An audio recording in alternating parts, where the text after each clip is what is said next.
Hello. या तो दर्शक मित्रों, कल जैसे आपने सेमिनार्स जो हुआ, हमारे जो फीडबैक आए हैं और उनसे लगता है कि कल का जो सेमिनार था काफी इंफॉर्मेटिव रहा। सब लोगों को फ्यूचर में जो माइंडसेट था कि हम प्रोसीजर फॉर एक्सपोर्ट कैसे करेंगे, उसकी डॉक्यूमेंटेशन क्या होती है, उसने काफी सारी मिहिर जी ने बहुत इजी और क्लियर तरीके से बताया कि उसमें कोई इतनी दिक्कत नहीं है। आप बहुत आसानी से एक्सपोर्ट भी कर सकते हैं। कुछ प्रिपरेशन होती है, उसके कंसल्टिंग भी आपको प्रॉपरली मिल जाएंगे। तो इसी बेस पे आज हमारा आज का विषय है जीएसटी।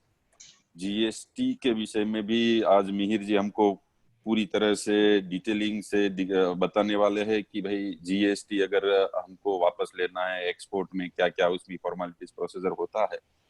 तो आज भी हमको मिहिर जी अपने अनुभव से मार्गदर्शित करेंगे। मैं आशा रखता हूं कि अपने सभी दर्शक मित्रों को इसमें काफी सारा इनपुट मिलेगा और अपने फ्यूचर बिजनेस के लिए वो रेडी हो जाएंगे। और मेरा भी ऐसा बैकग्राउंड रहा है कि मैंने आप जैसे ही शुरू किया था, तभी मुझे इतनी छोटी छोटी चीजें इतनी पिन करती थी कि कैसे होगा एक्सपोर्ट, कैसे होगा, वहाँ कंडीशन क्या होती है, हम कर पाएंगे कि नहीं कर पाएंगे, पेमेंट कैसे आएगा, सिक्योरिटी क्या होगी।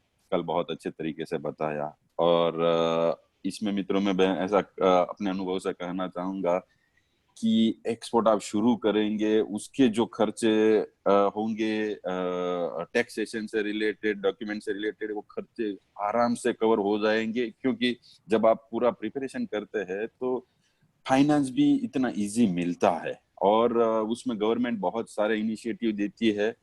5% जैसे इंटरेस्ट सबवेंशन मिलता है, तो गवर्नमेंट से ही इतनी फैसिलिटी मिल जाए कि अगर टैक्स के एक्स्ट्रा खर्चे सारे निकल जाएंगे। तो आप अपने बिजनेस में इसको अप्लाई कीजिए। सेम वे आज जीएसटी के बारे में भी मेयर जी हमको काफी कुछ बताएंगे, तो भी आपका सारा चीज क्लियर हो जाएगी, ऐसी आशा रखता हूँ। मेयर जी का परिचय आपको पता ही है, वो 20 साल से इस प्रोफेशन से जुड़े हैं। उसकी 2 खुद की कंपनियां हैं, एक पार्टनर जिसमें वो MP Turakhia and associate, and एक में वो डायरेक्टर है। तो अभी नेक्स्ट हम ज्यादा समय नहीं लेते हुए मीर जी से हम सुनेंगे। Thank you everyone. नमस्कार सर, थैंक यू मनीष भाई, and I once again thanks first DGPC to giving मेरे को ये जो अपॉर्चुनिटी दी है सबसे इंटरेक्ट करने की, वो भी ऐसे लॉकडाउन के समय में। तो मेरा भी चाहता हूँ कि मेरा मैक्सिमम नॉलेज में शेयर करूँ आप लोगों के साथ, और आप लोग को भी उसमें से कुछ ना कुछ टेक अवे या ऐसा एक बेनिफिट मिले कि जिसपे आप इस फ्री समय में आप एक विचारधारा इनिशिएट कर सके अपने बिजनेस से रिलेटेड, कि लॉकडाउन के बाद उस बिजनेस को कैसे बढ़ाना है। जैसा कि मनीष भाई ने कहा कि कोई भी बिजनेस अब लॉकडाउन के बाद एक परमानेंट चेंज ले लेगा, एक परमानेंट टर्न ले लेगा। अभी हम लोग डिस्कस कर रहे थे मनीष भाई के साथ कि गोल्ड बिजनेस कैसे टर्न लेगा, क्या लेगा। बट मेरा ये कहना है कि कोई भी बिजनेस हो, मतलब एक फुटपाथ पे बेच के जो रेकड़ी वाला जो अपने सैंडविच बेचता है से लेके, तो कोई करोड़ों रुपए की मल्टीनेशनल या एक्सपोर्टर्स या आपके जैसे ज्वेलर्स, इन सबके बिजनेस में कुछ ना कुछ तो परमानेंट टर्न आने वाला है आफ्टर दिस लॉकडाउन। और इसके लिए अब अपने को जो अभी समय मिला है लॉकडाउन में, we will have to think over again and again and reprocess and re engineer our business. Reprocess और री इंजीनियर से मतलब कि अपने को कोई ना कोई नए कंसेप्ट, नए स्टाइल से काम चालू करना पड़ेगा, जिससे कि अपना एग्जिस्टिंग रेवेन्यूज मेंटेन रहे। ग्रोथ की तो मैं भी बात ही नहीं कर रहा। सो मनीष भाई, मैं जो एक ऐड करना चाह रहा हूँ कि जीएसटी का जो इम्पोर्टेंस है आज की तारीख में, it is not only taxation. सबसे बड़ी बात आप समझ लीजिए, जीएसटी की सबसे इंपॉर्टेंट चीज है कि it is not only taxation और it is not only indirect tax, it is a process by which government has started mapping. मतलब ये इस प्रोसेस से गवर्नमेंट ने आपका पूरा डेटा जो अकाउंट्स का है, जो रेवेन्यू का है, जो एक्सपेंसेस का है, वो डेटा मैप करना चालू कर दिया है।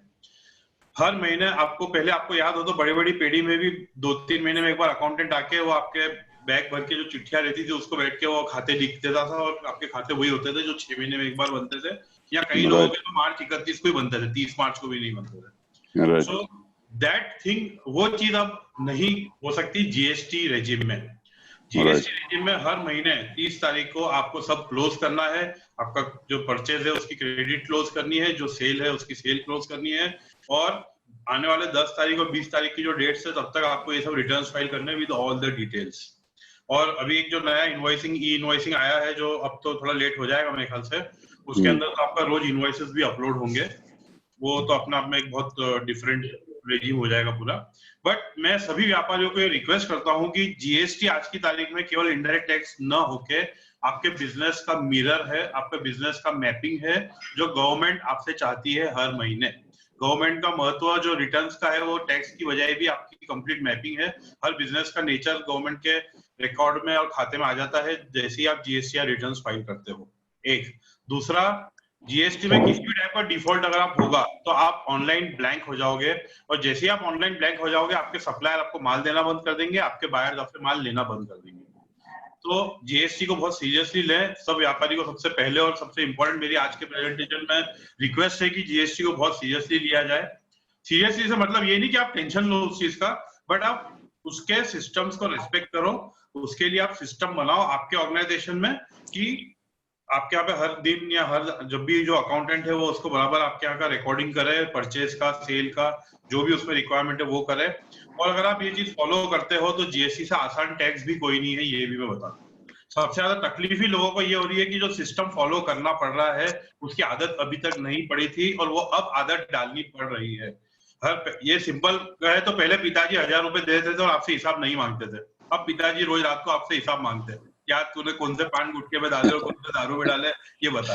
तो ये आपको हिसाब देने में तकलीफ हो रही है। सर मैं उसमें एक ऐड करना चाहूंगा, ये दिक्कत भी हो रही है और अपने आप को बहुत स्मूथ भी कर रही है, बहुत ऑर्गेनाइज भी कर रही है। Exactly. अदर्स बेनिफिट ज्यादा है।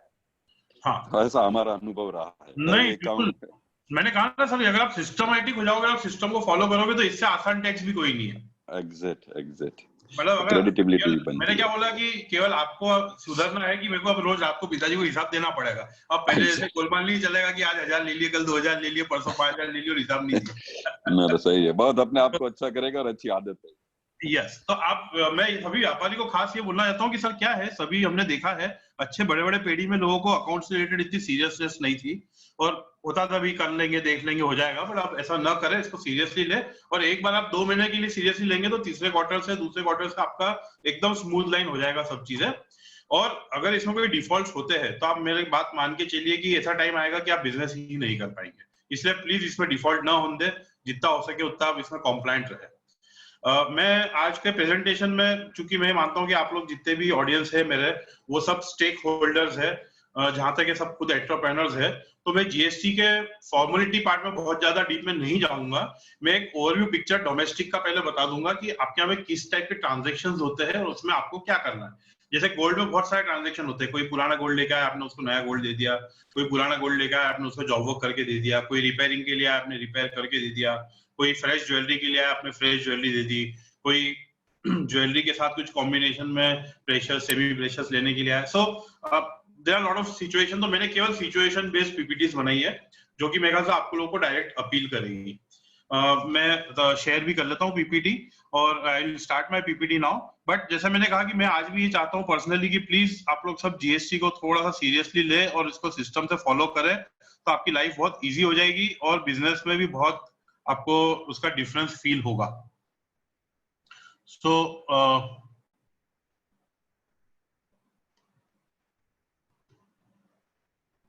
I think screen is visible, Manish bhai?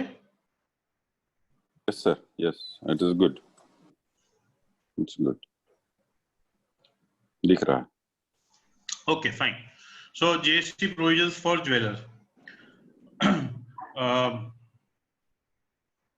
जैसे आपको सबको मालूम है कि जीएसटी जो है वो गुड्स एंड सर्विस टैक्स है। अब आप ये देख लीजिए, इतने सभी टैक्सेस को मिक्स करके जीएसटी बना दिया गया है। VAT, excise, purchase tax, service tax, central sales tax, luxury tax और एंट्री टैक्स, ये सभी टैक्सेस अब खत्म हो चुके हैं और उसकी जगह जीएसटी एप्लीकेबल हो गया है। सो ये अपने आप में केवल एकमात्र टैक्स बचा है जिसको आपको हैंडल करना है apart from direct tax, that is income tax. So I was request कि इस पर आप बिल्कुल फोकस करें। ये एक मैंने खाली सबको दिखाने के लिए ओवरव्यू बनाया है कि परसेंटेज ऑफ रेट जो लग रहे हैं अलग अलग प्रोडक्ट वाइज, ये जो गवर्नमेंट की टैरिफ बोलते हैं हम लोग इसको, जीएसटी टैरिफ, ये टैरिफ है specially related to precious metals and gems. तो मैं भी इसमें भी बहुत ज्यादा टाइम वेस्ट नहीं करूंगा, बट आप मोस्टली देख लीजिए कि सब 3% में आ रहे हैं, except for diamonds which are non industrial diamonds, इसको छोड़ के सभी 3% में है। तो ये जीएसटी के रेट्स है आपकी इंडस्ट्री के लिए। सिंथेटिक और reconstructed precious and semi precious stones भी 0.25 में आ रहे हैं, और उसके अलावा लगभग सभी चीजें 3% में आती है, इंक्लूडिंग आपका डस्ट, पाउडर और इसका जो वेस्टेज आपका निकलता है वो भी। प्लस सिल्वर, गोल्ड, प्लेटिनम, जितने भी मेटल्स प्रेशियस की डेफिनेशन में आते हैं वो सभी के सभी 3% में गवर्नमेंट ने रखे हैं।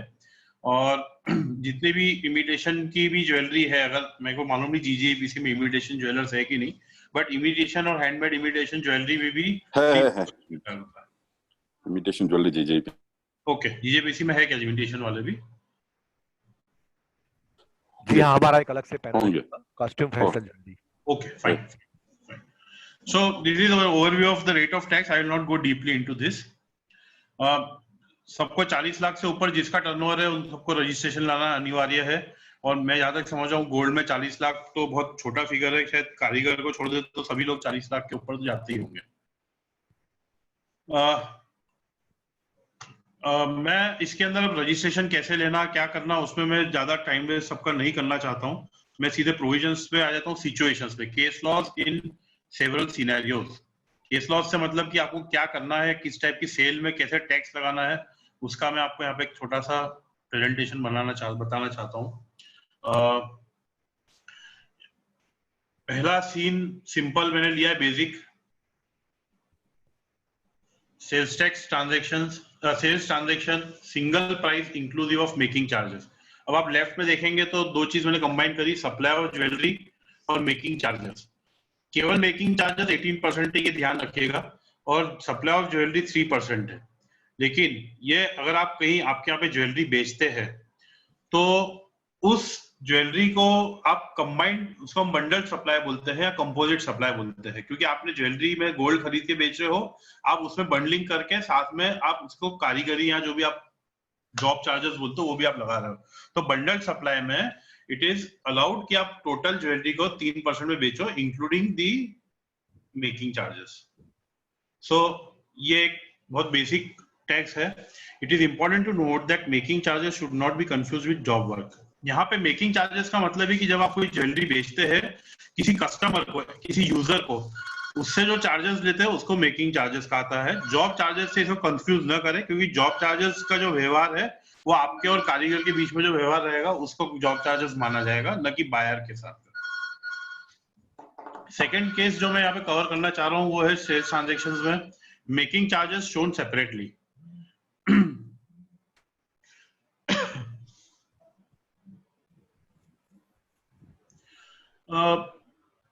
अगर आप मेकिंग चार्जेस अलग से भी शो करते हैं कि भाई मैंने गोल्ड 1 लाख का दिया, मेकिंग चार्जेस 5,000 रुपए है, सो उस केस में आपको फिर भी 3% लगाने की छूट है। आपको कोई भी ऐसा करने की जरूरत नहीं है कि आप कुछ उसमें 18% लगाए या कुछ ऐसा करे। एक सेकेंड, सो उसमें भी आप 3% लगा सकते हैं।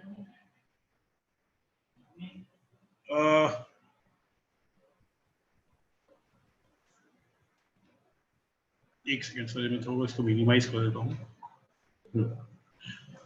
Diamond studded jewellery. अब अगर आपके यहाँ पे आप ऐसा ज्वेलरी बेच रहे हैं कि जिसमें डायमंड भी लगे हुए हैं, अब डायमंड के ऊपर जो एप्लीकेबल रेट है वो 0.25% है। लेकिन अगर आप एक कॉमन ज्वेलरी का बिल बनाते हैं जिसमें jewellery studded with diamond but it is sold as a composite supply, एक सिंगल पीस ऑफ ज्वेलरी की जैसे उसको बेचा जाता है, तो उस केस में 3% ही आपको लगाना है टोटल वैल्यू पे। डायमंड पे केवल 0.25 और ज्वेलरी पे 3% लगाना अलाउड नहीं है। 0.25 डायमंड जनरली केवल उस केस में लगेगा जब आप केवल डायमंड्स का सेल परचेस करते हैं तब। In case of diamond jewellery, diamonds will attract 0.25% are studded in the jewelry liable to tax, though diamonds attract lower rate of tax and might weigh more than in terms of price, but jewelry is the principal supply। मतलब कहने का तात्पर्य ये है कि आपका main जो है वो ज्वेलरी है, गोल्ड की ज्वेलरी, और उसको डायमंड स्टड किए हुए है, तो प्रिंसिपल सप्लाई जो हो जाता है गोल्ड ज्वेलरी हो जाता है, और इसलिए एप्लीकेबल रेट टोटल वैल्यू पे 3% रहेगा। डायमंड लगे हुए हैं तो भी 0.25% नहीं रहेगा, ये आपको ध्यान रखना है। अब आपको स्कीम्स में जब आप देते हैं कि supply of jewellery applicable rate 3% और आप उसके साथ घड़ी दे रहे हैं, कहीं आजकल जो रिटेल आउटलेट्स है जो ज्वेलरी के ब्रांडेड ज्वेलरी जो आप वर्ड यूज करते हैं, वो लोग काफी स्कीम्स चलाते हैं, सेल्स स्कीम्स वगैरह, जिसमें कई बार ये होता है कि आप ज्वेलरी खरीदो तो साथ में कोई वॉच है या कोई दूसरी लग्जरी आइटम आपको फ्री मिलेगी, या कई बार आप कोई ऐसी एक्सपेंसिव गिफ्ट आप साथ में देते हैं। सो supply of jewellery of course 3% है, लेकिन घड़ी जो आप साथ में दे रहे हो वो 18% पे चार्जेबल है।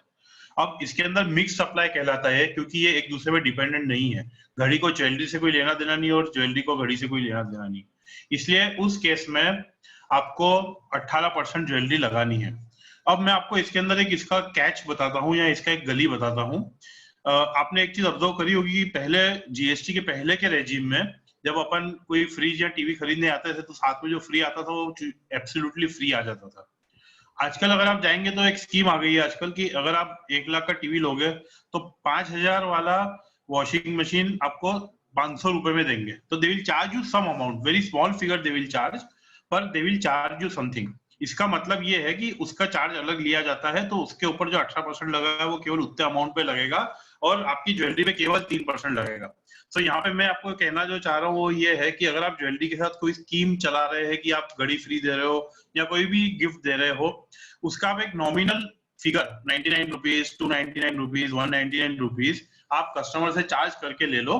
उसको आप बोल दो कि भाई हम ये चार्ज करेंगे और उसके ऊपर 18% टैक्स लगाएंगे छोटे से अमाउंट के ऊपर, जिससे कि आपकी पूरी ज्वेलरी के ऊपर 18% लगने से आप बच जाओगे। अब इस केस में अगर आप केवल 3% लगाओगे तो आपको फ्यूचर में जीएसटी डिपार्टमेंट रिकवरी निकालेगा कि भाई ये तो आपने साथ में बेचा है और हम तो हायर रेट वाला आपसे रिकवर करेंगे। तो ये एक बहुत टिपिकल केस है, ये आप प्लीज सब ध्यान में रखिएगा। Exchange of jewellery into ornaments. अब आप लोग सब जानते हैं कि कई लेडीज अपनी पुरानी ज्वेलरी लेके आती है और वो बोलती है कि भाई इसके सामने हमको तो हमारी नई ज्वेलरी खरीदनी है आपसे। ये भी आपके लिए रोज के ट्रांजैक्शंस है। तो इसके अंदर a customer wants to exchange jewellery into ornaments, how GST will be applied. अब आप कस्टमर इज अनरजिस्टर्ड पर्सन, मतलब आज मैं इंडिविजुअल अगर आपके पास आता हूं तो मैं एक अनरजिस्टर्ड पर्सन हूं as far as jewellery purchase is concern. आप मुझे 50,000 की एक ज्वेलरी बेचते हो जो मुझे अच्छी लगती है सॉरी, मैं अपनी पुरानी ज्वेलरी लाता हूं जिसकी वैल्यू आप मुझे 50,000 बताते हैं, वो सप्लाई नहीं कहलाएगी। उसके ऊपर कोई टैक्स ना आपको कलेक्ट करना है, ना भरना है, ना मेरे को कलेक्ट करना है, ना भरना है। आपको इसके अंदर कस्टमर से जो भी वैल्यू आ रही है वो आपके पास रख लो, उस पर कोई जीएसटी का इफेक्ट नहीं देना है। अब कस्टमर आपसे 1 लाख की ज्वेलरी लेता है वापिस से, तो आप नीचे के 2 बॉक्सेस देखिए कि कस्टमर का जो 50,000 का ट्रांजैक्शन उसमें कोई जीएसटी एप्लीकेबल नहीं है, और आप जो 1 लाख में कस्टमर को बेच रहे हो ज्वेलरी, उसका आपको पूरा बिल बनाना है, उसके ऊपर 3% का टैक्स लगाना है और टोटल वैल्यू 1,03,000 लगा के और फिर 50,000 का क्रेडिट उसको देना है, माइनस करना है क्रेडिट उसको। तो इसके अंदर पुराने ऑर्नामेंट्स के सामने जब आप नए ऑर्नामेंट्स देते हो तो भी नॉर्मल ट्रांजैक्शन जैसे ही ट्रीट किया जाएगा इसको, और 50,000 ये वापस लेंगे। लेकिन आप एक बात ध्यान रखिए, आप उसको केवल डिफरेंस का बिल नहीं करेंगे कि 1 लाख में ऐसे 50,000 निकाल दिया और केवल 50,000 पे टैक्स लगा के दे दिया, ये अलाउड नहीं है। ये आप ध्यान रखिएगा, आपको पूरे 1 लाख पे टैक्स लगाना है और नीचे 50,000 का खाली डायरेक्ट क्रेडिट देना टोटल अमाउंट में से। सेकेंड सिचुएशन है कि सेलिंग ऑफ ऑर्नामेंट्स। अब कई बार क्या होता है कि कई लोग आपको केवल पुराने ऑर्नामेंट्स बेच के चले जाते हो, आपसे नई ज्वेलरी नहीं खरीदते हैं। उस केस में भी आप समझ लीजिए कि जब कस्टमर वन अनरजिस्टर्ड पर्सन है, वो आपको बेचता है ओल्ड ऑर्नामेंट्स, उसके ऊपर कोई जीएसटी ना कलेक्ट होगा ना भराएगा। फिर आप एज अ रजिस्टर्ड ज्वेलर जब उसको किसी दूसरे कस्टमर को बेच देते हो आफ्टर मे बी पॉलिशिंग या थोड़ा बहुत चेंजेस करके या आपके हिसाब से उसको ठीक करके, तो it will be treated as supply and GST is applicable on margin. अब ये थोड़ा सा आप डिफरेंस समझ लीजिए।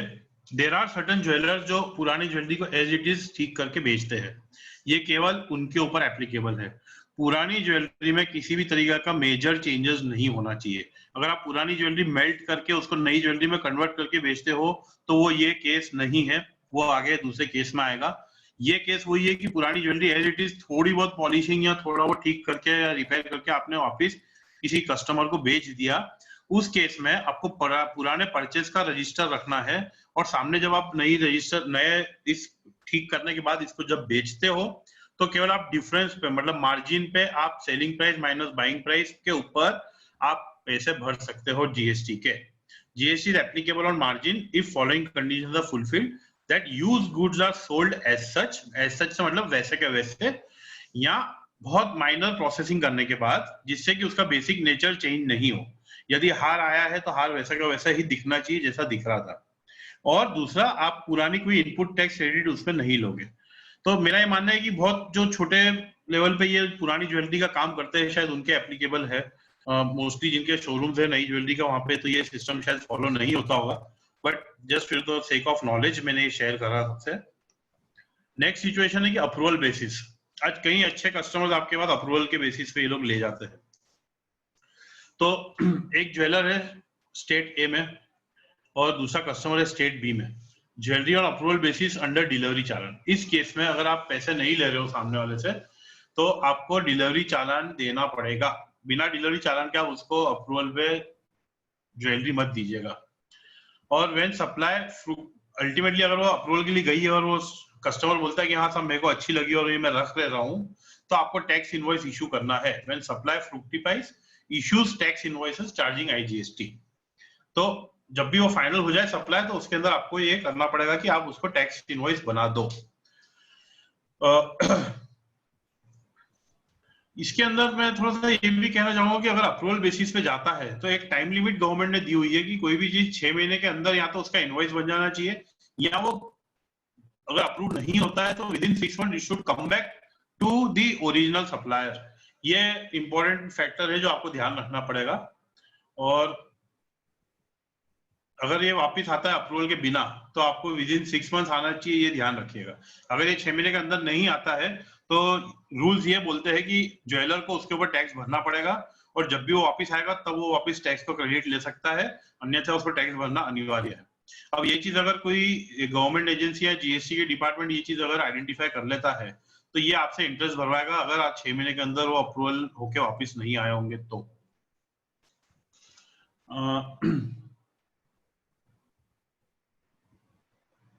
Purchase from unregistered supplier,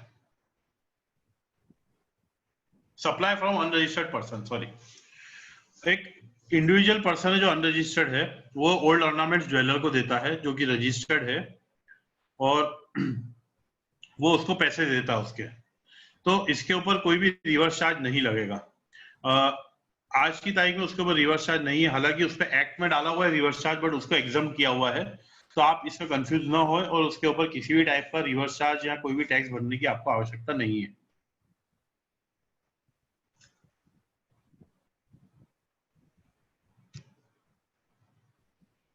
GST on advance payment. अब हो सकता है कि कई बड़े कस्टमर्स आपको एडवांस पेमेंट दे जाते हो।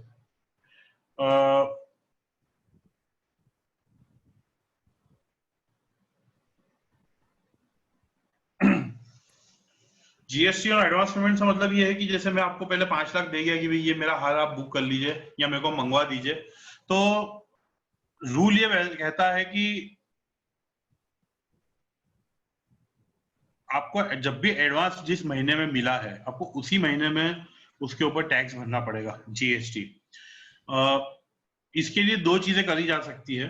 अगर आपको फिर भी किसी कारण से उस पर टैक्स नहीं भरना है तो एक दूसरा प्रोविजन है कि आप उसका एडवांस नहीं बता के आप सिक्योरिटी डिपॉजिट करके रसीद काटे, जिसमें लिखा हो कि this is a security deposit you have taken from the customer for keeping aside the particular jewellery he wants.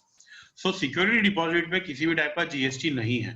तो आपको अगर लगता है कि यार 5 लाख एडवांस आए पर मेरे को उस पर भी टैक्स नहीं भरना क्योंकि सेल मुझे नहीं मालूम होगी नहीं होगी, कितनी होगी, कम होगी, ज्यादा होगी, तो कई प्रैक्टिकल एस्पेक्ट्स रहते हैं इसमें एडवांस में। कई बार बाद में बहुत सारे चेंजेस आते हैं, तो उस केस में कई हमारे क्लाइंट्स को हमने सजेशन दिया है कि आप इसको एडवांस न बता के सिक्योरिटी डिपॉजिट बताएं कि भैया तेरे लिए हम ज्वेलरी रख रहे हैं, उसका सिक्योरिटी डिपॉजिट दे दे। आप जो रसीद काट के दे उसको उस अमाउंट की, उसके ऊपर आप वर्ड यूज करें सिक्योरिटी डिपॉजिट, जिससे कि आपको उसके ऊपर टैक्स नहीं भरना पड़ेगा अंडर एडवांस।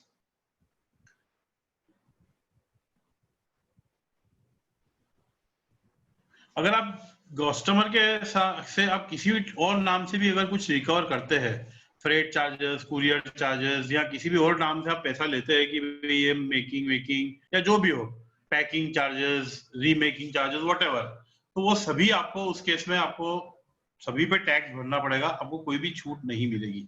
और उसमें मैं तो ये hall marking charges also which include hall marking also, केवल हॉल मार्किंग होंगे तो 18% चार्ज लगेंगे और हॉल मार्किंग विद ज्वेलरी होगी तो 3% में अलाउड रहेगी। Input tax credit and credit refund. अब gold, precious, diamond, semi precious stones, packing material, boxes, आपके शोरूम के जितने भी एयर कंडीशनर्स, फर्नीचर, दूसरी भी फैसिलिटीज आप यूज करते हैं पैकिंग मटेरियल के अलावा, और कैपिटल गुड्स जैसे आप मशीन्स खरीदते हैं, वेइंग स्केल्स खरीदते हैं, ये सभी में जो जीएसटी आप पे कर रहे हैं, अगर आप व्यवस्थित बिल लेंगे, बिल प्रॉपर रहेगा, आपके नाम का रहेगा, तो आपको उसके अंदर जो जीएसटी लग के आई है वो आपको इधर क्रेडिट अलाउड रहेगी, उसकी जो 3% आपकी लायबिलिटी आ रही भरने की उसके अंदर। और आई वुड रिक्वेस्ट एवरीबॉडी कि आप प्रॉपर उसका क्रेडिट का बेनिफिट लें, जिससे कि आपको मैक्सिमम फायदा हो उसके अंदर। ये बिल्कुल ऑफिशियल और लीगल फायदा है, आपको इसका मैक्सिमम अवेलमेंट करना चाहिए। Imitation jewellery inverted tax structure. Imitation jewellery में मेरे ख्याल से जो जहां पे रहेंगे उनको आइडिया रहेगा कि उनके इनपुट जो है वो हाई रेट पे आते हैं, कॉपर अलॉयज और दूसरे जो प्लास्टिक से रिलेटेड इनपुट्स है वो 5, 12, 18 कुछ भी लग के आ सकता है, जबकि उनकी ज्वेलरी जब बिकती है वो तो 3% पे बिकती है। उस केस में इनको अक्यूमुलेटेड आईटीसी, मतलब पीछे से जो आईटीसी आई वो एक्सेस बच जाती है और वो उनकी कॉस्ट हो जाती है कहीं ना कहीं। तो गवर्नमेंट ने अलाउ किया कि आप उस अक्यूमुलेटेड आईटीसी का रिफंड क्लेम कर रहे हैं। मेरा एक ये रिक्वेस्ट है यहाँ पे कि ये थोड़ा कॉम्प्लिकेटेड होता है इस रिफंड को क्लेम करना, तो अगर आपका अमाउंट बहुत बड़ा है और आप रिफंड नहीं ले पा रहे तो आप उसको प्रॉपर आपका जो भी अकाउंटेंट या आपका कंसल्टेंट हो उससे आप समझ लें कि ये कैसे इसको रिफंड लिया जा सकता है। इसकी कॉम्प्लिकेटेड रहती है थोड़ी सी एप्लीकेशन, एटलीस्ट इनिशियल 1-2 बार बनाने के लिए, लेकिन आपको अगर बहुत सारा बेनिफिट, बहुत सारा अक्यूमुलेट हो गया है आईटीसी, आप उसका बेनिफिट लेना चाहते हैं तो आपको डेफिनेटली वो बेनिफिट लेना चाहिए। आप लोगों में से कई लोगों को मैंने खुद ने कल बोला था कि जब आप एक्सपोर्ट में जाना चाहते हैं या एक्सपोर्ट की बजाय भी आप आपके खुद के सिटी के अलावा बाहर की सिटीज में भी बिजनेस करना चाहते हैं, तो कई ज्वेलर्स को एग्जीबिशंस और दूसरी सिटीज में ज्वेलरी लेके जानी पड़ती है और उसके लिए आपको मूवमेंट भी करना पड़ता है जीएसटी का। अब ये हो सकता है कि आप महाराष्ट्र में हो या गुजरात में हो और आपको इसको लेके जाना है तेलंगाना, या आपको लेके जाना है चेन्नई, या लेके जाना है एमपी। इसके केस में आपको एक प्रोविजन है इसका, कैजुअल टैक्सेबल पर्सन बोला जाता है, खास करके जब स्टेट चेंज होता है तब।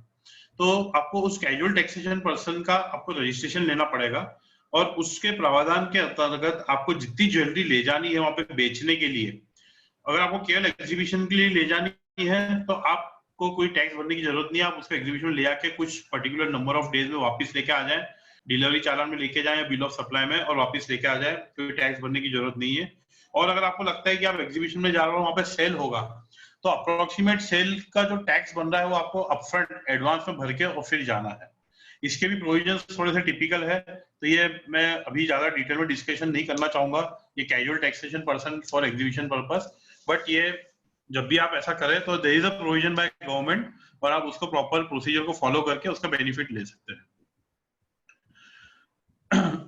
जो कैजुअल टैक्सेशन पर्सन है, मैंने कहा कि उसका रजिस्ट्रेशन की एक प्रोसेस होती है और कम से कम 5 दिन पहले आपको लेना पड़ेगा, आप जब निकलने वाले हो एग्जीबिशन के लिए उसका एक जीएसटी RAG 01 फॉर्म रहता है जिसको आप भर के रजिस्ट्रेशन ले सकते हैं।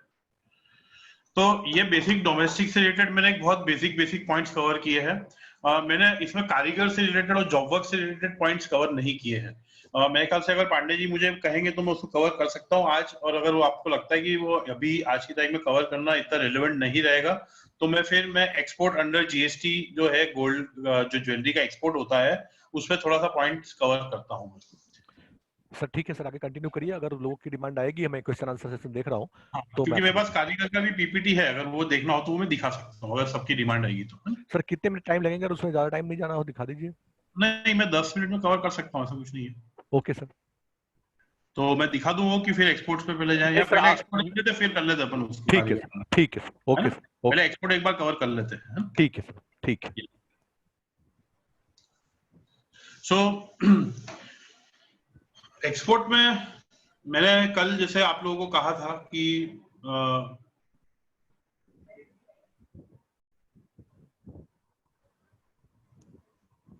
यस, अब मैं आपको थोड़ा सा बैकग्राउंड दे दूंगा एक्सपोर्ट का कि एक्सपोर्ट में बेसिकली दो टाइप के एक्सपोर्ट्स होते हैं। पहले तो मैंने कल भी बताया था कि एक तो फिजिकल एक्सपोर्ट जिसमें इंडिया के बाहर कोई गुड्स जा रहे हैं, और एक होता है कि जब आप एसईजेड को सप्लाई करते हैं। अब कोई भी एसईजेड को सप्लाई कर रहा था, मतलब वो भी एक्सपोर्ट की डेफिनेशन में आता है। तो ये भी आप प्लीज ध्यान दीजिए कि अगर आप किसी एसईजेड क्लाइंट से काम कर रहे हैं और उसको आप कुछ भी सप्लाई कर रहे हैं, तो प्लीज आप उसका एक्सपोर्ट का बेनिफिट लें। कैसे लेना, क्या लेना, वो आप आपके रेगुलर कंसल्टेंट से समझ सकते हैं। बहुत सिंपल है, उसमें कुछ भी रॉकेट साइंस नहीं है, which can be easily followed. Export को गवर्नमेंट ने बेसिकली जीरो रेटेड सप्लाई कहा है, जिसके अंदर की supply to SEZ and physical export के ऊपर कोई टैक्स नहीं लगना चाहिए। दूसरा, कल मेरे से कुछ लोगों ने क्वेश्चन भी किया था और मैं आज वही बताना चाह रहा हूँ कि दो टाइप के एक्सपोर्ट्स और भी होते हैं। कि एक आप खुद एक्सपोर्टर हो, खुद मैन्युफैक्चरर हो, खुद के आप गुड्स बनाते हो और आप उसी को एक्सपोर्ट करते हो, उस केस में you are a manufacturing exporter. और एक कंसेप्ट होता है मर्चेंट एक्सपोर्टर, जिसमें आपके पास कोई फैसिलिटी नहीं है मैन्युफैक्चरिंग की। आप 3-4 अलग अलग मैन्युफैक्चरर्स को अप्रोच करके, उनसे बात करके, उनसे मटेरियल लेके और आप फिर एक्सपोर्ट करते हो। तो उनके लिए वो एक तरह डोमेस्टिक सेल हो गया, लेकिन आपके लिए वो एक्सपोर्ट सेल हो गया। तो उसके लिए भी पूरा प्रोविजंस गवर्नमेंट ने बनाए हुए हैं जीएसटी में, जो अपन आगे थोड़ा सा डिस्कस करेंगे। Merchant exporter means who are engaged in trading activity, और अलग अलग मैन्युफैक्चरर के नाम से लेते हैं और इंटरनेशनल मार्केट में उसको आगे बेचते हैं। Condition for merchant export. Merchant export में supply goods to merchant exporter on tax invoice. Merchant export shall export goods within 90 days from date of invoice. ये आप बहुत इंपॉर्टेंट है, ध्यान रखिए कि अगर आप डोमेस्टिक सेल पे लेते हैं कुछ भी, तो आपको 90 डेज में उसको एक्सपोर्ट करना है। सबसे इंपॉर्टेंट नीचे का बॉक्स देखिए राइट हैंड साइड पे जो दिख रहा है पीपीटी में। मर्चेंट एक्सपोर्ट के केस में गवर्नमेंट ने पैसे का इन्वॉल्वमेंट कम करने के लिए, लेकिन उसकी मैपिंग फिर भी उनको करनी थी, कंट्रोलिंग करनी थी कि कोई हैंकी पैंकी बिजनेस नहीं हो। इसके लिए गवर्नमेंट ने एक प्रोविजन लाया है कि total tax payable is 0.1%। Yes, only 0.10%। ये मैं आपको एग्जांपल देता हूँ कि जैसे मैं मर्चेंट एक्सपोर्टर हूँ, मेरे पास कोई इंटरनेशनल ऑर्डर है, मैं आपके पास आता हूँ एज ए मैन्युफैक्चरर कि सर मेरे को ये आप गुड्स दे दो। सपोज मैं आपसे 1 करोड़ के गुड्स लेता हूँ, तो उसके ऊपर 3%, मतलब मेरा इन्वॉल्वमेंट 3 लाख रुपए का हो जाता है ड्यूटी का। आप मुझे 3 लाख की ड्यूटी लगाओगे, जो मुझे बाद में रिफंड मिलेगा, तो वो सब रिफंड लेने करने में काफी टाइम लग जाएगा, तो मेरा 3 लाख रुपए का कैपिटल इन्वेस्टमेंट हो जाता है। तो गवर्नमेंट ने इसको बचाने के लिए ये बोला है कि अगर आप मर्चेंट एक्सपोर्टर हो, आप डायरेक्ट एक्सपोर्ट करना चाह रहे हो, तो मैन्युफैक्चरर को बोल दो, वो आपको केवल 0.1% टैक्स लगाएगा वैल्यू पे, और मटेरियल को सीधे पोर्ट पे या एयरपोर्ट पे भेजेगा जहां से एक्सपोर्ट होने वाला है, और उस एक्सपोर्ट के अगेंस्ट में आप 0.1% आप रिफंड ले सकते हो। हाँ देख लिया तो आठ वरना के उत्थान फोटो में परिवर्तन बताइए। इसमें एक प्लेस ऑफ सप्लाई का कंसेप्ट है, मैं अभी उसको ज्यादा डिस्कस नहीं करूंगा, वो आप लोगों को ज्यादा एप्लीकेबल भी नहीं है। जो बेसिक रूल है एक्सपोर्ट का, अगर आप दो टाइप के एक्सपोर्ट हो सकते हैं, एक विदाउट पेमेंट ऑफ ड्यूटी और एक on payment of duty but on claim of refund. मैं आपको एक्सपोर्ट में एक बेसिक कंसेप्ट बता दूं कि ये आप देखिए बेसिक कंसेप्ट, थोड़ा सा आपको इसकी इमेज प्रॉपर नहीं दिखेगी, वो कुछ कंप्यूटर में एरर था। Option 1, option 2। अब under bond, that is LUT बोलते हैं हम उसको, letter of undertaking, which is केवल ऑनलाइन जाके 5 मिनट का काम है। GST RFD 1111 करके एक फॉर्म होता है, उसको आप भर दीजिए तो एक नंबर जनरेट होगा, उस ARN नंबर को आपके एक्सपोर्ट इनवॉइस में आपको यूज करना है। उसके बाद आप जब भी सप्लाई करेंगे तो विदाउट पेमेंट ऑफ टैक्स, ये एक्सपोर्ट जो ऑप्शन 1 है, export under LUT is without payment of tax, आप किसी भी प्रकार का टैक्स नहीं लगाएंगे एज ए एक्सपोर्टर। ये मैं बात कर रहा हूँ कि जो एक्चुअल एक्सपोर्ट कर रहा है, भले वो मर्चेंट एक्सपोर्टर हो या जो मैन्युफैक्चरर एक्सपोर्टर है। तो ये फर्स्ट ऑप्शन था जो आपने देखा, जिसमें आप बाद में बची हुई RTC या तो डोमेस्टिक में क्लेम कर लो, यूज कर लो, या आप रिफंड क्लेम कर सकते हो अंडर रूल 96A। एक दूसरे प्रकार का एक्सपोर्ट होता है जिसमें आप पेमेंट करते हो IGST का। पेमेंट करने से मतलब ये होता है कि आपने 1 करोड़ का एक्सपोर्ट किया, उस पर 3% के हिसाब से 3 लाख का आपने टैक्स लगाया और गवर्नमेंट को 3 लाख भरे बाय क्रेडिट और बाय कैश, और that is second option, export on payment of IGST and claim refund of such tax paid on export of goods. इसमें एडवांटेज ये है कि जो आप 3 लाख लगा रहे हो, आपके इनवॉइस के बेसिस पे जब भी पोर्ट पे शिपिंग बिल फाइल होगा, उस शिपिंग बिल से ही ऑटोमेटिकली इसका रिफंड जनरेट होके आपके बैंक अकाउंट में 10-15 दिन के अंदर वो पैसा आ जाता है। इसके अंदर कुछ बातें जरूर ध्यान रखनी पड़ती है, वो मैं आपको आगे कवर करूंगा कि वो कैसे रिफंड क्लेम होता है। बट कुल मिला के 2 टाइप ऑफ एक्सपोर्ट्स आप कर सकते हो, पेमेंट ऑफ ड्यूटी, एक विदाउट पेमेंट ऑफ ड्यूटी। ये डिसीजन आप उस बेसिस पे ले सकते हो कि आपके पास कितनी बैलेंस क्रेडिट पड़ी हुई है।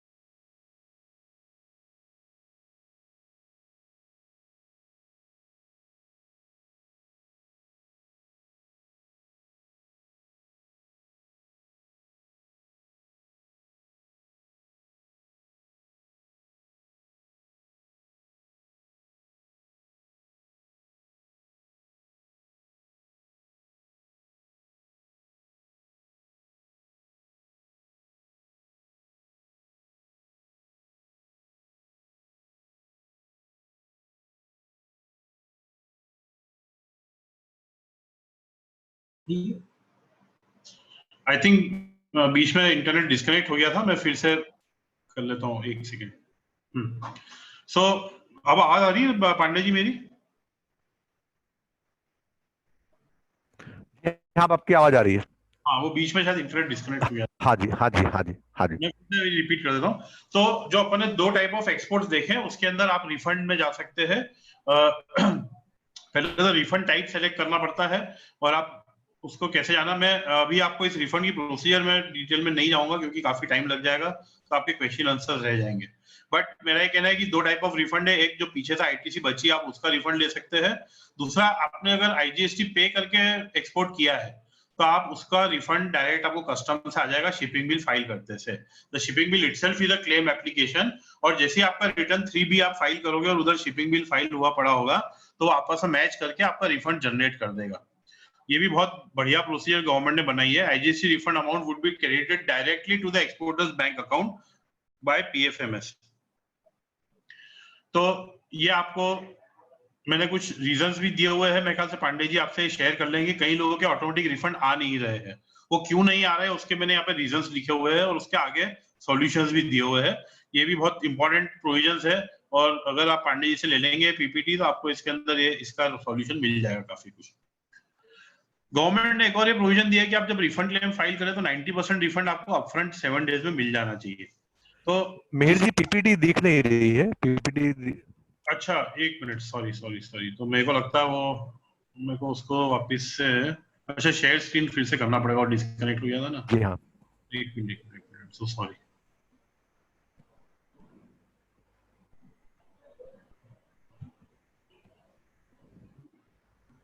हाँ जी, अभी दिखाई पड़ रही है ना, अब दिखाई पड़ रही है ना सर? हाँ जी, हाँ जी।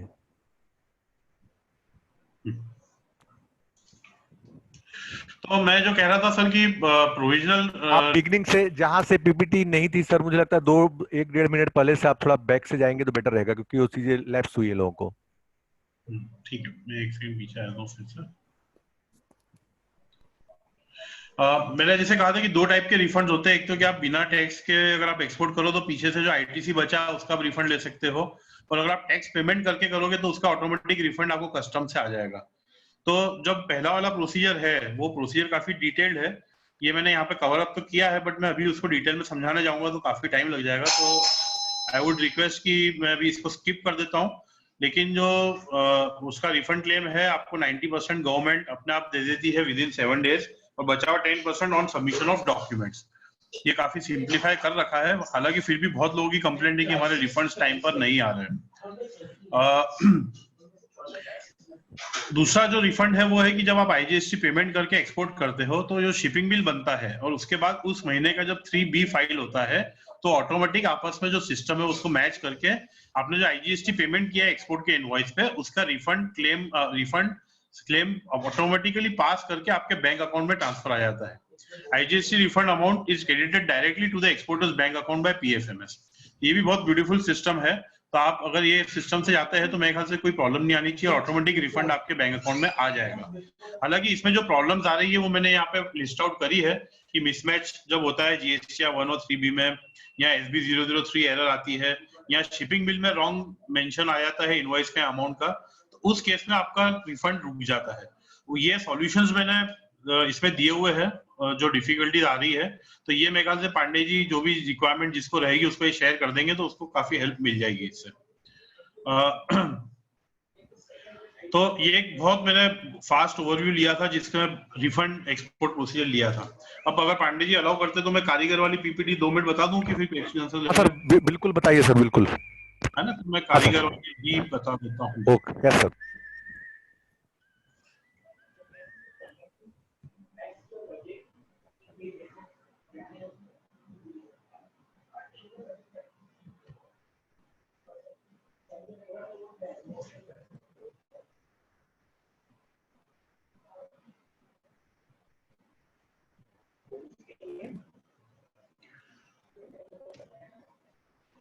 जो अभी अपन ने पीपीटी देखी थी वो बेसिकली जिनके ज्वेलरी के शोरूम है या खुद का मैन्युफैक्चरिंग है या खुद ज्वेलरी के सेलर्स है उनके लिए था।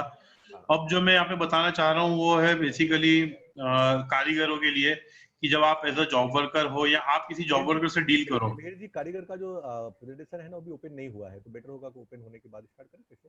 पार्डन सर, अच्छा अभी इसमें कारीगर नहीं है क्या ऑडियंस में? सर हो सकते कोई हो, क्योंकि जानकारी हमें नहीं है, लेकिन जी कारीगर और हमारे बिजनेसमैन का बहुत क्लोजली रिलेशन होता है ना इसमें, हमारी इंडस्ट्री में। हाँ, तो इसलिए मैं कारीगर को मैं कनेक्ट मतलब बता ही देता हूँ ना एक बार सर, तो उनको भी आइडिया। पीपीटी आपका लेकिन अभी ओपन नहीं हुआ है, मैं कर रहा था। अच्छा अभी शेयर नहीं हुआ क्या? एक हाँ, मिनट नहीं, शेयर नहीं एक हुआ है। मिनट एक मिनट एक मिनट, तो ये हाँ, कुछ शेयरिंग में प्रॉब्लम लग रही है, एक सेकेंड। हेलो। यू शेयर, एक चालू सेकेंड। रखो, चालू रखो। कुछ बीच में गड़बड़ा तो मॉनिटर। अब हुआ क्या सर? हाँ मेहर जी, अभी आपका प्रेजेंटेशन दिख रहा है ना? है। तो सर अब अपन जॉब वर्क को अंडरटेक कर रहे हैं कि treatment of process undertaken by person on for other registered person. मतलब एक पर्सन किसी और रजिस्टर्ड पर्सन के लिए कोई काम करता है, कोई ट्रीटमेंट करता है, कोई प्रोसेस करता है, कोई मैन्युफैक्चरिंग एक्टिविटी करता है, तो उसको जॉब वर्क कहा गया है। Job work in relation to cut and polish diamonds, plain और स्टडेड ज्वेलरी और गोल्ड और सिल्वर ज्वेलरी कुछ भी हो, तो उससे 5% है। मतलब जो जॉब चार्जेस है उसके ऊपर 5% लगेगा, केवल जॉब चार्जेस पे, न कि वैल्यू ऑफ गुड्स पे, ये आप ध्यान रखिएगा। तो उसके जो भी जॉब चार्जेस रहेंगे उसके ऊपर वो 5% रहेगा। लेकिन आप एक बात ध्यान दीजिए कि किसी भी टाइप की टेक्निकल या बिजनेस सर्विसेज अगर आप देते हैं ज्वेलरी से रिलेटेड या रिपेयरिंग करते हैं, वो 18% पे रहेगा। Repairing charges are on 18%। ये एक बहुत फाइन डिफरेंस है। ये बहुत किसी को एकदम से ध्यान नहीं आएगा, तो इसको मन में बिठाने वाली इंपॉर्टेंट चीज है ये, कि अगर फुल फ्लेज जॉब वर्क हो रहा है जिसमें फुल प्रोसेस हो रही है गोल्ड या सिल्वर या डायमंड स्टडेड ज्वेलरी बनाने की, तो 5% रहेगा जॉब चार्जेस पे। लेकिन अगर केवल रिपेयरिंग और रिपेयरिंग चार्जेस के नाम से लिया जाता है तो 18% लगाना अनिवार्य है। ये अगर आप इसमें मिस्टेक करेंगे तो फ्यूचर में डिपार्टमेंट आपसे रिकवरी निकालेगा, तो ये आप खास ध्यान रखिएगा। As a job worker same limit है 40 लाख की, जिसके ऊपर सबको रजिस्ट्रेशन लेना अनिवार्य है, उस कारीगर को या उस जॉब वर्कर को। यहाँ पे कारीगर से मतलब मेरा जॉब वर्कर है, मैं उसको कारीगरी वर्ड यूज करूंगा तो आप लोगों को भी इजी रहेगा समझने के लिए। उसको रिटर्न्स भी वही भरना है, 1 2A 3B। अब मैंने यहाँ पे थोड़ा फ्लो बनाया है कि कैसे फ्लो होता है कारीगर का बिजनेस और एक जॉब शॉपकीपर का। एक ज्वेलर है जो गोल्ड देता है कारीगर को जॉब वर्क करने के लिए, वो उसकी ज्वेलरी बना के वापस with in 1 year charges, GST और जॉब चार्जेस, इसको 1 साल के अंदर लौटाना अनिवार्य है, ये ध्यान रखिएगा। सबसे इंपॉर्टेंट चीज, जॉब वर्क का मतलब तभी होता है कि जब गोल्ड का ओनर वो ज्वेलर हो, बाजार से गोल्ड खरीदा उस ज्वेलर ने हो, और उसको बनाने के लिए कारीगर को दिया जाता है। अगर कारीगर इसमें गोल्ड सेल कर रहा है ज्वेलर को, तो वापिस ओरिजिनल ज्वेलरी वाले सब प्रोविजन लगेंगे, जॉब वर्कर वाले प्रोविजन नहीं लगेंगे। तो ये चीज आप ध्यान रखिए कि गोल्ड का ओनर जब मेन ओनर कोई और हो और जॉब वर्कर कोई और करता हो, तभी ये प्रोविजन एप्लीकेबल है। In this case, the job worker is not registered. He should not collect any GST. अगर जॉब वर्कर रजिस्टर्ड नहीं है, 40 लाख से नीचे है, तो उसमें किसी भी प्रकार का उसको टैक्स चार्ज नहीं करना है। लेकिन उस केस में जो मेन ज्वेलर है उसको रिवर्स चार्ज बेसिस पे टैक्स भरने को आता है, लेकिन वो अभी टाइमिंग वो भी गवर्नमेंट ने माफ कर रखा है, तो आपको भरने की जरूरत नहीं है। Sir sorry to bother you, screen share नहीं हो रही है, आगे बढ़ नहीं रहा है स्क्रीन। एक सेकंड मैं तो एक सेकंड में उसको वापस से रीओपन करके मैं 1 मिनट मेरा वीडियो म्यूट करके 1 सेकंड ना।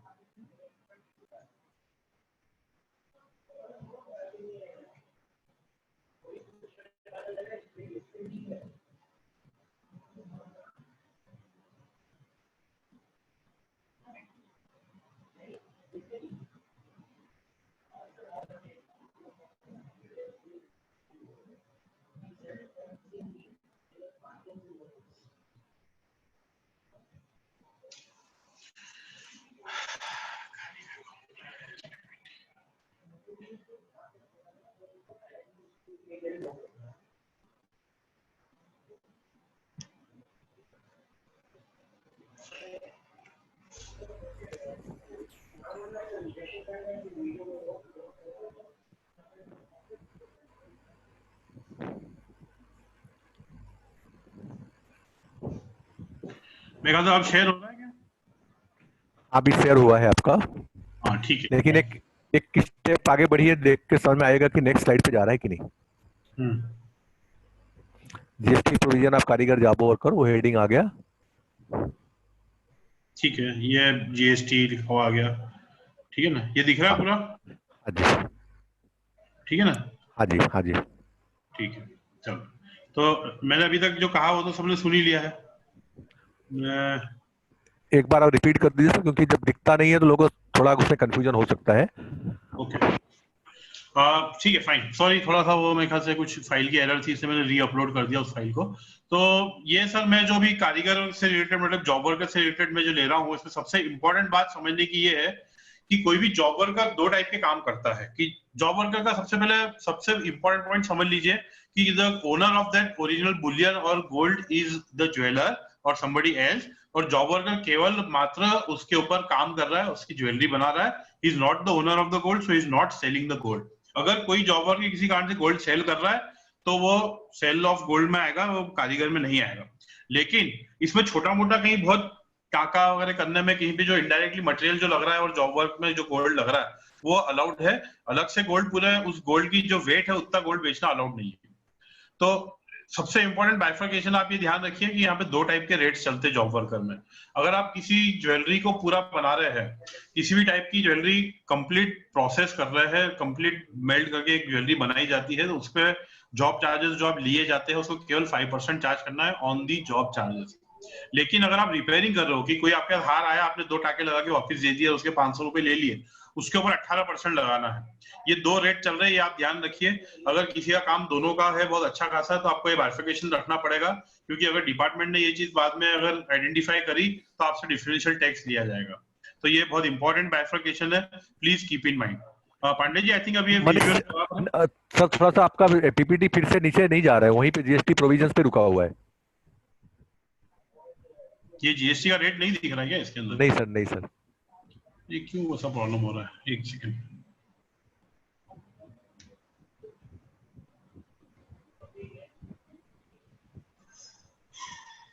अब आया क्या? नहीं, अभी तक नहीं आया है।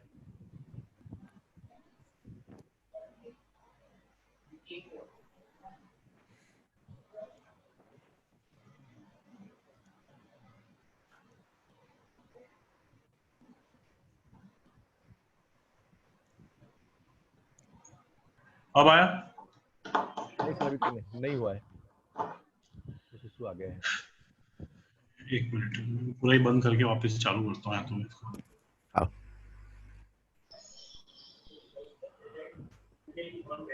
ऑडियंस से हमारा रिक्वेस्ट है कि पीपीटी डिस्प्ले नहीं हो रहा था, इसलिए फिर से रीस्टार्ट करके मिहिर जी उसको फिर से डिस्प्ले करने वाले हैं।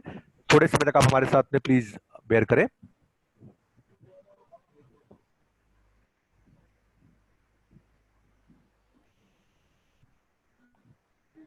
कल कुछ मेंबर्स ने हमको क्वेश्चंस पूछे थे कि जो 1000 की मेंबरशिप जो है वो प्रारंभ हुई है या नहीं। तो मैं आप सबको बताना चाहूंगा कि जीजेपीसी ने जो 1000 की मेंबरशिप है वो स्टार्ट कर दी है 1 अप्रैल से ही। आप सारे लोग उसको ऑनलाइन एप्लीकेशन सबमिट कर सकते हैं, हमारी वेबसाइट पे सारा डिटेल्स अवेलेबल है।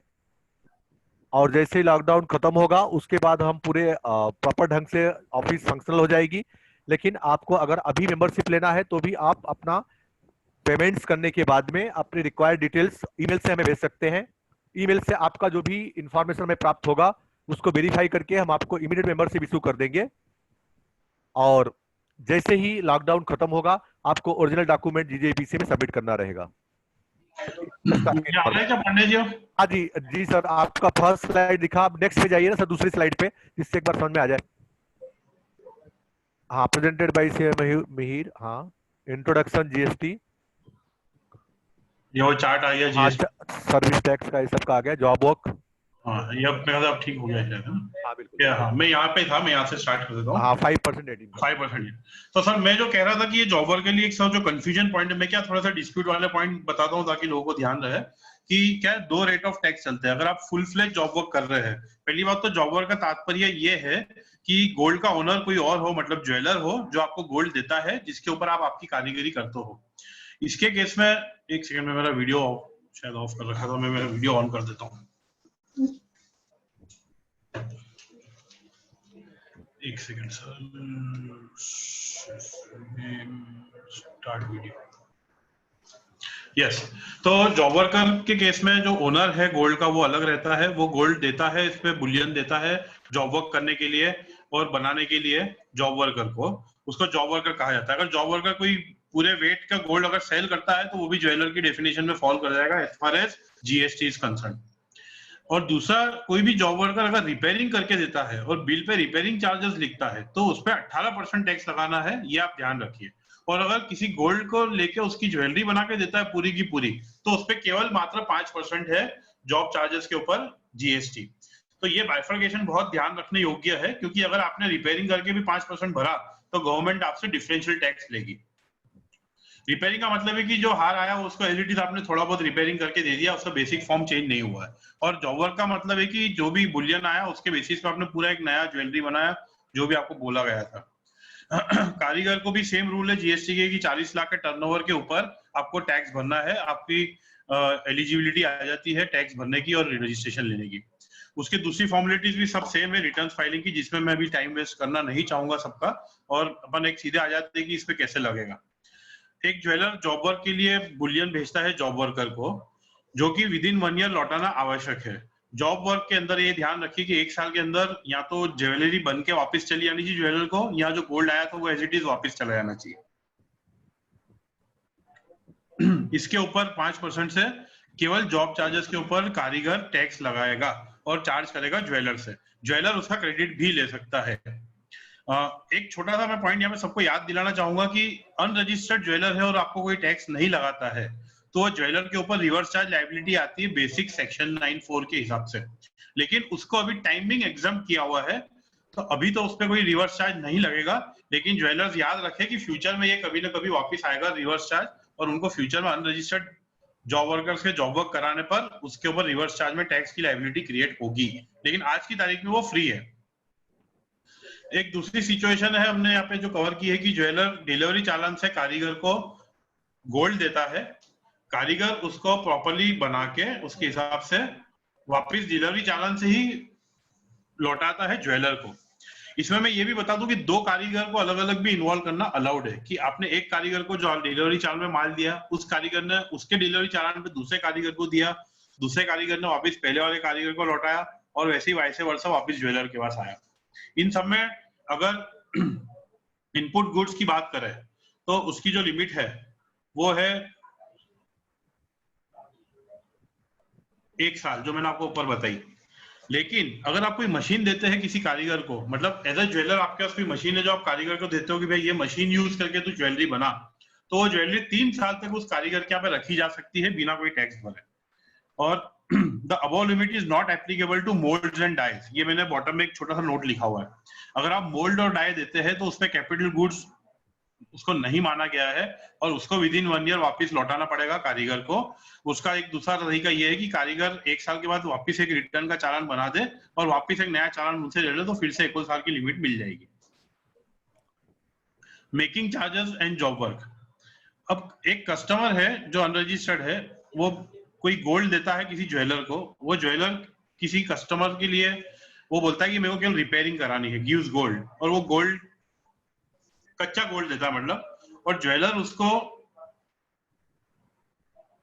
कारीगर से पूरा जॉब वर्क करवाता है, उसकी चूड़ी बनवाता है, तो कारीगर उसको 5% चार्ज करेगा ज्वेलर की।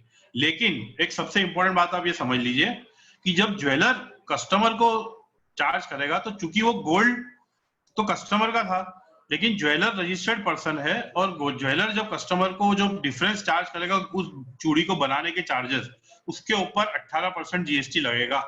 ये एक ऐसा डिस्प्यूट है जिसपे काफी सब कंसल्टेंट्स और ऑफिसर्स के भी सबके अलग अलग मत बनते हैं।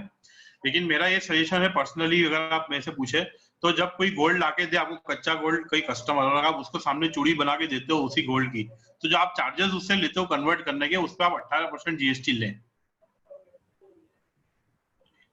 एक कंपोजिशन स्कीम होती है जो कारीगरों के लिए, जो छोटे कारीगर रहते हैं जिनका टर्नओवर अप टू 50 लाख है, उनको एक नॉमिनल रेट पे अगर जाना चाहते हैं वो, तो वो उनको अलाउड है वो करना। बट ये गोल्ड के लिए बहुत ज्यादा ल्यूक्रेटिव नहीं है, गोल्ड की सर्विसेज के लिए ल्यूक्रेटिव है, तो मैं आपको बहुत ज्यादा सजेस्ट नहीं करूंगा और मैं अभी सबका टाइम वेस्ट इसमें नहीं करूंगा। मिहिर जी क्वेश्चन आंसर ले अभी। हाँ, I think we can start with question answer. ठीक, ओके सर। क्वेश्चंस आपके क्वेश्चन आंसर टाइप में है, तो एक एक करके आप ले सकते हैं सर। ओके फाइन, मैं अभी क्वेश्चन आंसर स्टार्ट कर देता हूँ, इसको एक्सपांड करके।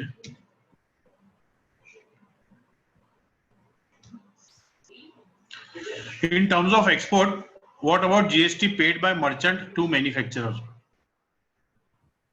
ये क्वेश्चन का आंसर सर ये है, जो मैंने आपको एक मेरी स्लाइड बताई थी जिसमें मर्चेंट एक्सपोर्टर को 0.1% चार्ज करना अलाउड है। तो मर्चेंट एक्सपोर्टर, सॉरी मैन्युफैक्चरर के पास दो ऑप्शन है, या तो फुल 3% पे चार्ज करे मर्चेंट एक्सपोर्टर को, फिर मर्चेंट एक्सपोर्टर उसका रिफंड लेगा, आईटीसी रिफंड लेगा, क्रेडिट लेगा, वो उसकी मर्जी। और एक दूसरा ऑप्शन है, मर्चेंट के कहने पे मैन्युफैक्चरर उसको 0.1% चार्ज कर सकता है, जो मर्चेंट एक्सपोर्टर वापस से 0.1% में रिफंड ले सकता है। ये दोनों ऑप्शन अलाउड है। What if customers bring pure gold as Tanish does? अगर कस्टमर प्योर गोल्ड लेके आते हैं और तनिष को देते हैं, तो इसमें आपके पास दो ऑप्शन है, जो मैंने आपको कहा कि जैसे ओल्ड ज्वेलरी वाला, अगर ओल्ड ज्वेलरी है प्योर गोल्ड, अच्छा यहाँ पे प्योर गोल्ड से मतलब है कि आप बुलियन लेके आते हैं कि जैसे कोई सिक्का है या कोई कॉइन या, ओके फाइन। सो उस केस में जो डिफरेंस है, जो जॉब चार्जेस है, सपोज 50 ग्राम गोल्ड लेके आया, आपने 50 ग्राम की बैंगल्स बना दी और आपने बोला कि भाई मैं 500 रुपीज पर ग्राम फीस आपके चार्जेस लूंगा, तो 500 इंटू 50 ग्राम मतलब 2500 रुपए या 25,000 रुपए, जो भी आपके चार्जेस होते हैं, उस चार्जेस पे आपको 18% चार्ज करना है। अब इस पे कुछ लोग ये बोलते हैं कि कारीगर तो 5% जॉब वर्क पे लेते हैं, लेकिन आप एज ए ज्वेलर कारीगर नहीं हो, तो आपको वो अलाउड नहीं है, because you are seller of jewellery.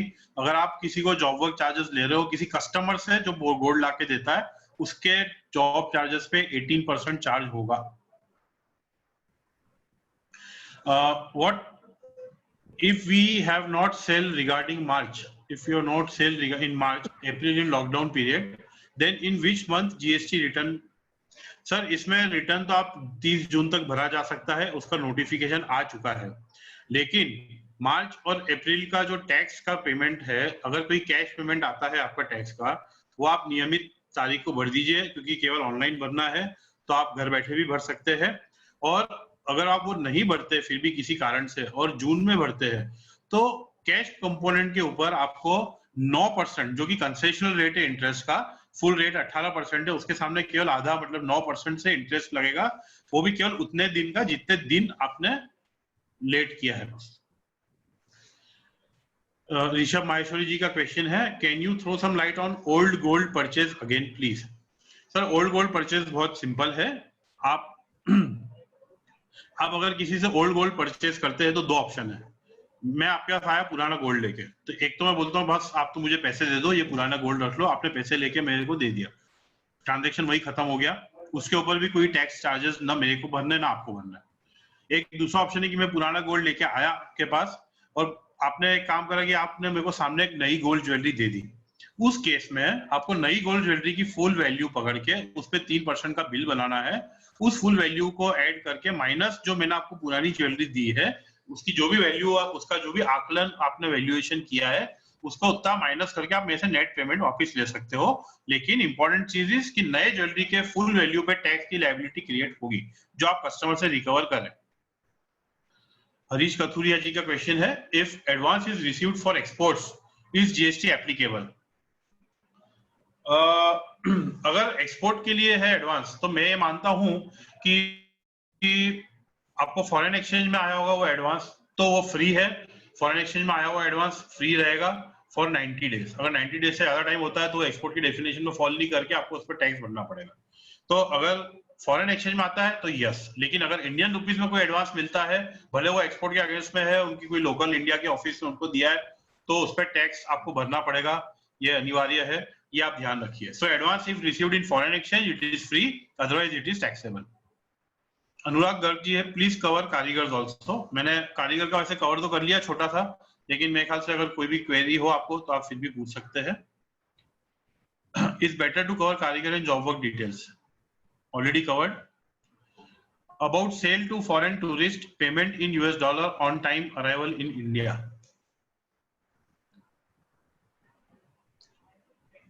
आपको मैं एक चीज बता दूं कि जब भी कोई फॉरेन टूरिस्ट इंडिया में आते हैं और डॉलर में पेमेंट करते हैं, लेकिन वो जो सेल टेक प्लेस हुआ है वो इंडिया में हुआ है, उस केस में गवर्नमेंट ने एक प्रोविजन बना रखा है कि कोई भी फॉरेन टूरिस्ट जब इंडिया में आएगा और वो जहां जहां जीएसटी पे करेगा, वो एयरपोर्ट पे वापस जाके वो सब बिल प्रोड्यूस करके उस जीएसटी का रिफंड ले सकता है। तो आपको इस केस में आपको टैक्स चार्ज करना है, आपको जीएसटी चार्ज करना है, भले वो डॉलर में पेमेंट कर रहा हो तो भी। अगर आप उसको प्रॉपर बिल दीजिए जिसपे जीएसटी चार्ज किया हुआ हो, उसको आप ये समझाइए कि एयरपोर्ट पे जाए, एयरपोर्ट पे काउंटर्स रहते हैं इमिग्रेशन डिपार्टमेंट के बाद, वहां पे वो जाके उसके जीएसटी पोर्शन वापस कलेक्ट कर सकता है। यदि आप लोगों में से कोई सिंगापुर या ऐसी कोई कंट्री गया होगा तो वहां पे भी सेम प्रोसीजर होती है और अपन लोगों ने वो प्रोसीजर फॉलो भी की हुई है। We have also taken certain refund of GST in Singapore. वैसे ही बाहर का टूरिस्ट जब इंडिया आता है तो वो ये प्रोसीजर फॉलो कर सकता है, बट आपको तो टैक्स लगाना ही है। Can you please explain diamond labour GST credit which previously 5%, which spending is more than labor oriented diamond manufacturing, so please explain how to get back. Sir diamond की labour जो 5% लगती है, ये अगर आप एक्सपोर्ट कर रहे हो तो आपको डेफिनेटली वापस मिलेगी दो तरीके से। या आप डोमेस्टिक सेल है तो उसमें आप उस क्रेडिट को यूज कर लीजिए, और अगर आप प्योरली एक्सपोर्ट करते हैं और पीछे से आपको डायमंड के लेबर जो है, आपको जो जॉब वर्कर है वो आपको 5% जीएसटी लगा के देता है, तो आप एज ए एक्सपोर्टर आप उस जीएसटी का जो क्रेडिट अक्यूमुलेट हुआ है, आपके पास इकट्ठा हुआ है, उसका रिफंड क्लेम कर सकते हो। और यहाँ आप जब भी एक्सपोर्ट करो तो ड्यूटी पेमेंट पे एक्सपोर्ट कर लो, तो जब ड्यूटी पेमेंट होगा वो इसकी क्रेडिट यूज करके होगा और आपको सामने कैश पेमेंट रिफंड आ जाएगा। सो इस तरीके से उसको यूज करा जा सकता है। मिस्टर जैन है, Raj Jain, am I eligible for any benefit if my client is exporting the goods supplied to him by my company? आपको डायरेक्टली तो कोई बेनिफिट नहीं है। अगर आप सामने वाले को इंडियन रुपीज में दे रहे हो, सपोज मैं एक्सपोर्टर हूं, आप मुझे as a exporter Indian rupees में कोई मटेरियल दे रहे हैं, तो आपको कोई बेनिफिट नहीं है। केवल मेरे मतलब मेन एक्सपोर्टर के कहने पे आप 0.1% उसको बिल कर सकते हो। वो भी उसकी जो फॉर्मेलिटीज है, उसकी कुछ प्रायर रिक्वायरमेंट्स है जो कि आपको समझनी पड़ेगी किसी आपके कंसल्टेंट से, या आप कभी भी अगर मेल करेंगे तो पांडे जी या मैं आपको उसमें हेल्प कर देंगे। ये आई थिंक क्वेश्चन रिपीट हो रहा है। If a merchant exporter, if as merchant exporter, if you mention the GST of supplier on the bill of lading, the customer might directly approach the manufacturer. So sir, आपके bill of lading पे supplier का GST mention करना कहीं पे भी अनिवार्य नहीं है। ये मैं आपको बता दूं, ये कहीं पे भी किसी भी रूल में नहीं लिखा हुआ है, कृपया करके आप नहीं करें। इनफैक्ट जो शिपिंग बिल बनता है वो भी केवल इंडियन कस्टम्स का डॉक्यूमेंट है, वो कभी भी कहीं इंडिया के बाहर नहीं जाता है। ये केवल इंडिया में आपके और आपके कस्टम्स के बीच का डॉक्यूमेंट है। You will have to retain it with you. Please do not put any GST number of any supplier, और इवन आपके खुद का भी आपको वो देने की जरूरत नहीं है। मिहिर जी, बैलेंस क्वेश्चंस के हम आंसर मेल से कर दें अगर आपको ठीक लगे तो? हाँ, मतलब कितने बाकी है? 31 बाकी। हाँ, काफी है। तो आपके पास में सब शेयर कर देंगे, आप उनको रिप्लाई कर दें। फाइन। मैं आपको फिर उसका रिप्लाई बना के भेज दूंगा, तो आप सबके साथ शेयर कर सकते हैं। हाँ सर, बिल्कुल। तो एक बार मैं पार्टिसिपेंट से आप सभी का फिर से यहाँ ज्वाइन करने के लिए हार्दिक अभिनंदन करता हूँ, और फिर से कल 6 बजे इसी समय पे दूसरा सेशन हमारा है। हम चाहेंगे कि आप सब उससे पार्टिसिपेट करें। आपके जो भी क्वेश्चंस हैं, जो जिसके आंसर्स हमने आज नहीं दिए हैं, डेफिनेटली आपको आपके ईमेल पे उसके आंसर्स भेज दिए जाएंगे। Thank you so much for participant. Thank you so much Mir ji, thank you so much. Thank you. Okay, thank you.